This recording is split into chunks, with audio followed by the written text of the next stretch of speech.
Hi everyone, how you all doing? I'm Tanya from Tanya Talks. Welcome. It's a moderately bright autumn day. So like the sort of wintry horror stories that you get with the films, and it starts sometimes with like a forecast, like we have got lows of blah blah and a storm coming in. Stay safe out there. Anyway, yeah, it's a moderately bright autumn day in between all the rain that we've had for days. Days. It just feels like days and days. It's a good job it's not St. Swithin's Day. Yes, the perfect day for a little tale. So, let us crack on.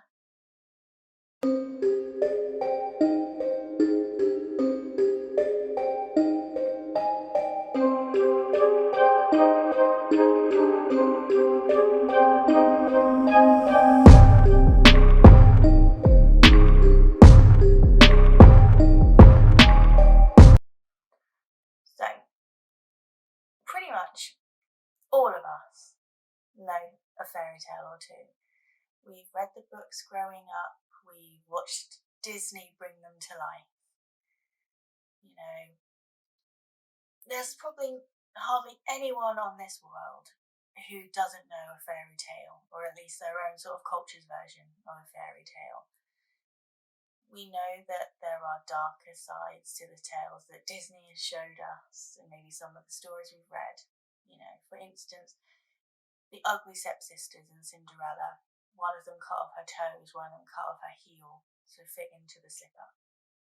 I know, disgusting. Really desperate for a man that bad. But, we know that. And we know that a lot of them are like parables, they're warnings, they're cautionary tales to sort of guard and protect us. Like with Snow White, that's a cautionary tale. Be careful who you talk to, don't talk to strangers, don't tell them personal details.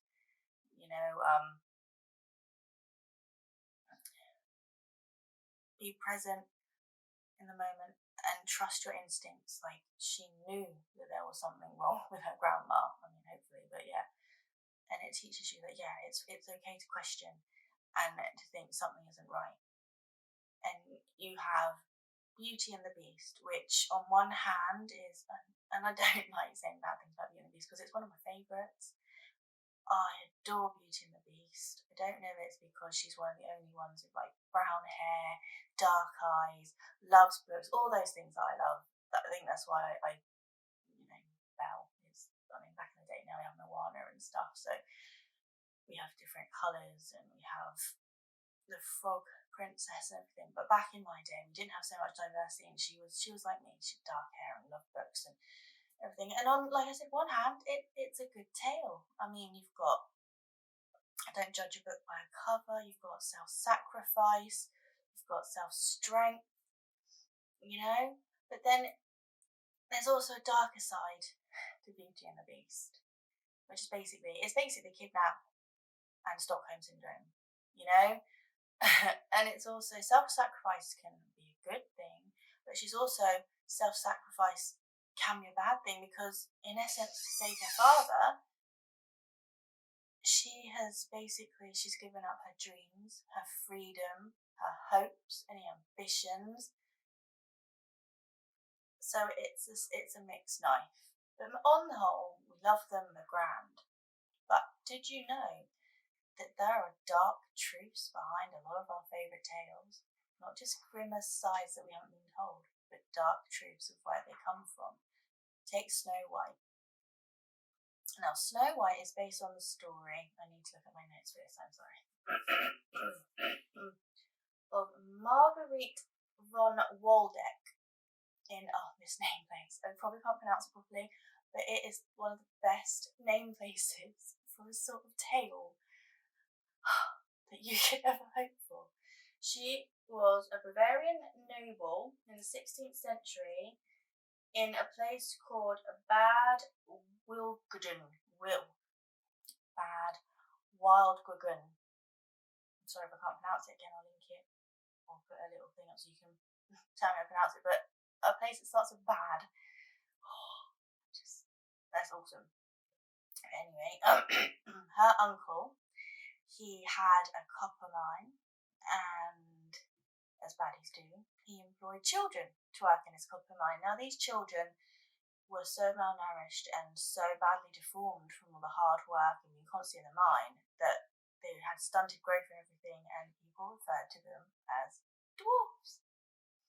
Now, we also get the tainted apples because there was a bitter old man who lived near them, and he used to give tainted apples to the workers and anyone else that he thought was stealing from him. And we also have a wicked stepmother. Now, Marguerite's stepmother was so jealous and so despised her beauty and her youth that she sent her to the Brussels court. Now, our Marguerite caught the eye of Prince Philip of Spain II. Now, it was reciprocated. They, mutually really liked each other and began a passionate and steamy love affair. But Philip's father, he was not happy about this union. No. Probably went against some kind of rule or wasn't who he had planned for his son. And so he hired assassins to get rid of our poor Marguerite. And yes, if you got poisoned, you got it. Ding, ding, ding. The prize is yours. Yes, they poisoned her. Our next tale with a truth behind it is Rapunzel. Now, from what I can see, there is nothing about her hair in the story. But our Rapunzel is from an early Christian tale, 3rd century AD, obviously. And her father was a rich merchant from Asia Minor. Now, his father adored his daughter so much. She was a beautiful girl, and I don't know if maybe his adoration was a little bit on the side. But he adored her so much that he forbid her to have any suitors. She wasn't allowed to see anyone, court anyone. And whenever he went away to trade and travel and do all his merchant business, he would lock her in a tower.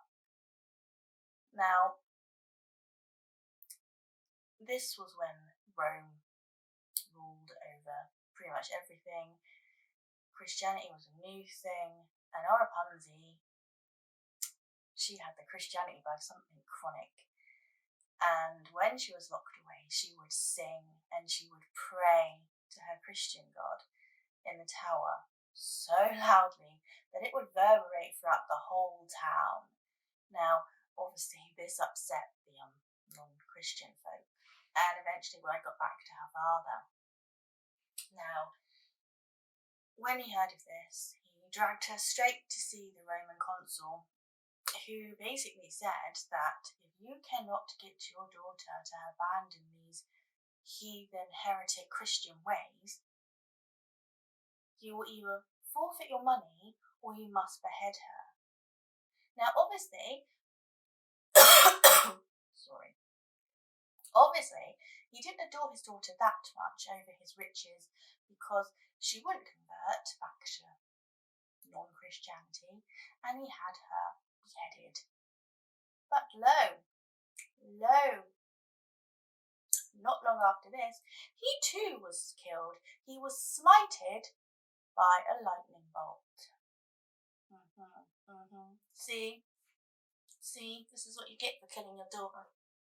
Stupid man. Another tale that has its origins in real life situations is Hansel and Gretel. Now, Hansel and Gretel by itself is also a cautionary tale, Try not to get lost in the woods. Don't eat things that are lying around, you don't know where it's been. Just be careful, don't get lost, don't wander away, don't stray off. But it could be based on 2 real-life events. One was the Great Famine of 1315 to 1317, which raged through Europe and England, bringing with it death, destruction, infant infanticide, and cannibalism. Many parents during this time abandoned their children and slaughtered their draft animals. But it could also be based on the story. This is another name. I really need to look up how to pronounce things.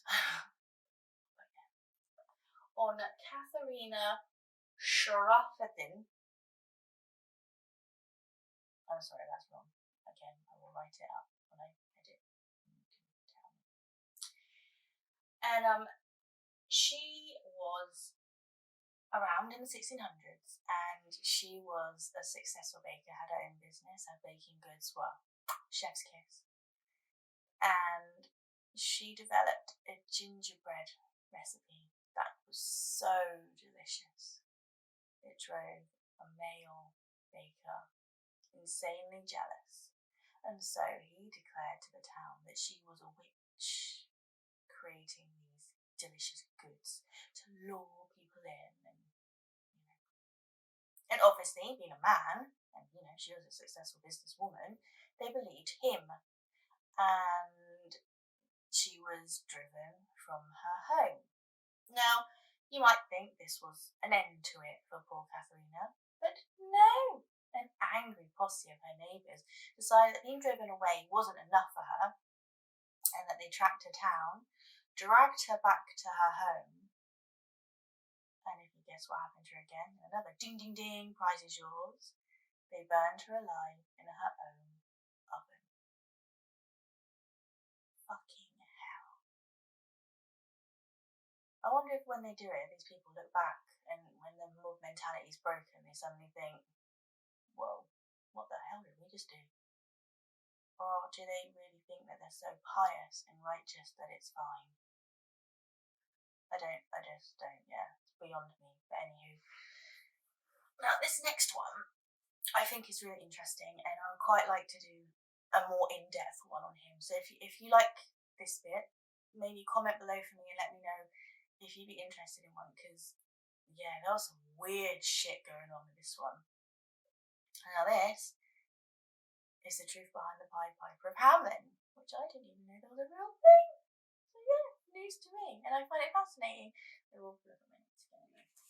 Okay, so in 1264, a Pied Piper, as we know, was offered money to rid a town of all the rats plaguing them. Now, he played his pipe, and he did what they hired him for, and he got rid of the rats. But the elders of the town reneged on their deal and betrayed him, basically, which is why you should always take payment up front, or at least a deposit, before you do a big job. But anyway, so this, rightly so, but a bit harsh, really pissed off the Pied Piper, and he thought what would be a grand way to really piss these people off after they stabbed him in the back, basically. And so he comes up with this little plan. And as we know, he plays his pipe, but it's a different tune than the rats. And this tune lures away the children of the town. One by one, they all start following him out and away from their village, from their home, never to be seen again. Now, why it seems a bit incredulous, a bit okay, but a different sort of tale. But yeah, in the actual town of Hamelin, obviously it's a place in Germany called Hamelin, there is a